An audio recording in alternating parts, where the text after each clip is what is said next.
Assalamualaikum warahmatullahi wabarakatuh. Halo semua, perkenalkan nama aku Alfiana Rahma dengan NIM 24108020106.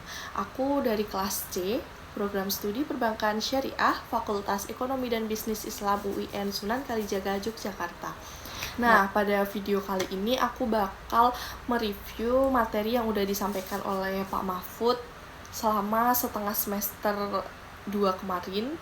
Nah, dalam video ini tuh bertujuan untuk memenuhi tugas ujian tengah semester mata kuliah Matematika Ekonomi. Nah, langsung masuk ke pembahasan aja ya teman-teman. Buat kali ini aku bakal nge-review ulang pertemuan kedua. Pertemuan kedua itu tentang himpunan dan bilangan. Jadi, aku udah buat PPT, jadi kita langsung lihat ke PPT pertama. Nah, yang pertama kita masuk ke himpunan. Kita mulai dari pengertian himpunan terlebih dahulu. Nah, pengertian himpunan sendiri, himpunan itu merupakan suatu kumpulan atau gugusan dari sejumlah objek. Objek yang mengisi himpunan itu disebut anggota, elemen, atau unsur. Nah, himpunan itu biasanya dilambangkan dengan huruf-huruf besar, seperti A besar, terus B besar, atau C besar, bisa juga dibesar.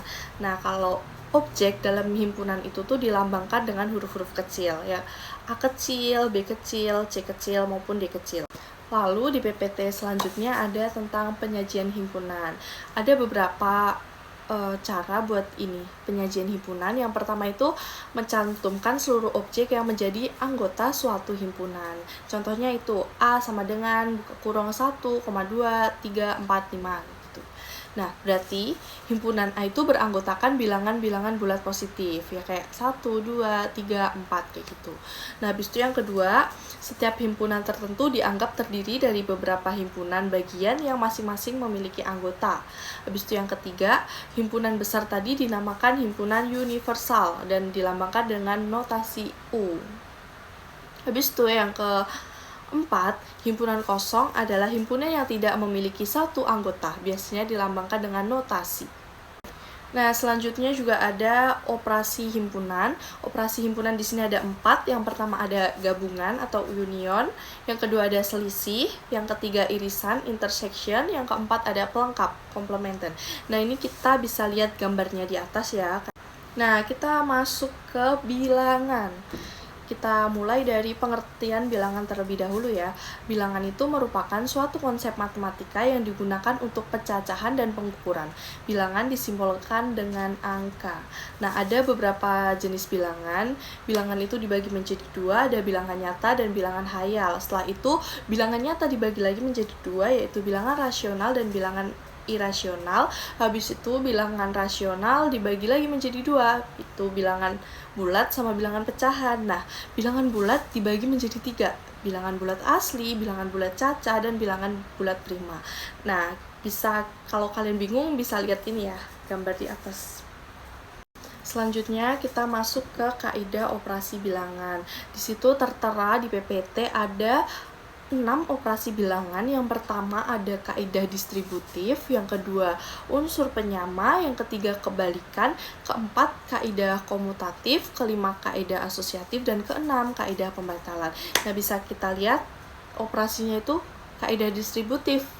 A buka kurung B plus C tutup kurung sama dengan A, B plus C. Habis itu yang unsur penyama A plus minus 0 sama dengan A, dan A dikalikan 1 sama dengan A. Habis itu yang kebalikan A di plus min A sama dengan 0, dan A dikali 1 per A sama dengan 1. Habis itu juga ada yang kaidah komutatif, itu A plus B sama dengan B plus A, dan A kali B sama dengan B kali A. Misalnya kayak 5 ditambah 6 itu yang A plus B. Kalau yang A kali B misalnya 7 dikali 8 gitu.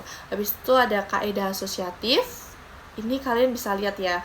Kayak A ditambah B tambah C sama dengan A tambah B tambah C. Jadi kurungnya yang awalnya di depan bisa jadi di belakang. Misalnya 2 ditambah 3 ditambah 4 kayak gitu. Terus itu kaidah pembatalan ini ada juga. Nah, ini juga ada operasi bilangan. Ada yang pertama itu operasi penjumlahan. Yang A ini ya, misalnya ini kan ada 1, 2, 3, 4, 5, 6. Kita bahas yang 1, yang A. Itu plus A plus B plus A plus B sama dengan plus C. Jadi misalnya plus 2 ditambah plus 2 sama dengan plus 4, kayak gitu. Habis itu yang B min jadi yang pertama itu plus bertemu plus jadinya plus. Habis itu yang B itu min A plus min B sama dengan min C. Jadi misal min 2 ditambah min 2 itu sama dengan min 4, kayak gitu. Nah, habis itu juga ada yang kedua, operasi pengurangan. Ini kan ada 6. Kita bahas yang pertama nih. Plus A di min plus B sama dengan plus C. Itu jadi kayak misal plus 3 dikurangi plus 3 sama dengan plus 0. Jadi plus di minus plus, hasilnya juga plus, kayak gitu. Nah, yang ketiga ini tuh ada operasi perkalian. Di operasi perkalian ini cuma ada 2 operasi. Yang pertama itu yang A plus A dikali plus B itu hasilnya plus C. Misal kayak 3 dikali 3 sama dengan 9, kayak gitu. Habis itu kalau yang min A dikali min B sama dengan plus C, itu min 3 kali min 3 juga sama dengan plus 9, kayak gitu. Habis itu yang terakhir ada operasi pembagian. Nah, operasi pembagian tuh kurang lebih sama ya kayak yang penjumlahan sama pengurangan tadi. Plus bertemu plus sama dengan plus, minus ketemu minus jadinya plus, kayak yang perkalian tadi. Jadi misal 9 dibagi 3 sama dengan 3. Nah, selanjutnya kita masuk ke operasi bilangan pecahan. Di operasi bilangan pecahan ini terdapat 4 operasi bilangan pecahan. Ada operasi penjumlahan, operasi pemadanan, operasi perkalian, sama operasi pembagian. Nah, buat yang pertama kita masuk ke operasi penjumlahan terlebih dahulu. Nah, yang A, kita contohkan yang A itu A per B plus C per B sama dengan A plus C per B. Nah, di sini kita penjumlahannya ini tuh disamakan penyebutnya dulu yang B, baru kita jumlah. Jadi misal 5 per 1 ditambah 7 per 1. Itu karena penyebutnya udah sama, jadi nggak usah disamain. Tapi kalau misal penyebutnya beda, kita samain dulu dikali berapa biar jumlahnya bisa sama. Nah, habis itu yang selanjutnya ada operasi pemadanan. Operasi pemadanan ini misalnya kayak seperti yang digambar di atas, A plus B sama dengan A ini tuh dikalikan sama C, kayak gitu. Habis itu yang ketiga ada operasi perkalian.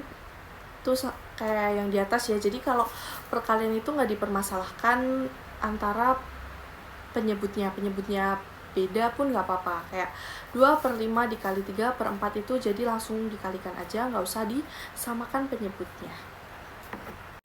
Nah, selanjutnya ada operasi pembagian. Di operasi pembagian ini seperti kayak gambar yang di atas, A per B dibagi C per D. Itu dijadikan A per B dikalikan D per C. Jadi kayak yang C sama yang D itu dibalik. Jadi posisi penyebutnya di atas dan posisi pembilangnya itu di bawah. Nah, jadinya A D dibagi B per C, kayak gitu. Kita bahas tentang bilangan pangkat ya. Jadi ada pemangkatan bilangan, itu ada A sampai G. Yang pertama, X pangkat 0 itu tuh sama dengan 1. Habis itu X pangkat 1 itu sama dengan X, karena 1 itu dianggap X doang gitu. Habis itu 0 pangkat X sama dengan 0.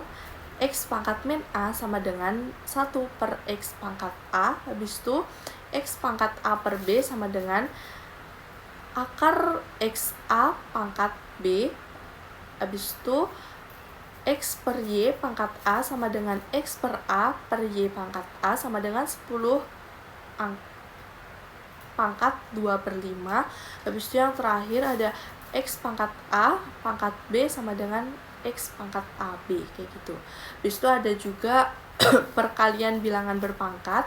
Yang A, X pangkat A dikalikan X pangkat B sama dengan X A plus B. Jadi kalau perkalian bilangan pangkat itu yang dikalikan pangkatnya. Misalnya kayak misal 3 pangkat 2 dikalikan 3 pangkat 3, kayak gitu. Jadinya 3 pangkatnya ditambahkan 2 ditambah 3, kayak gitu.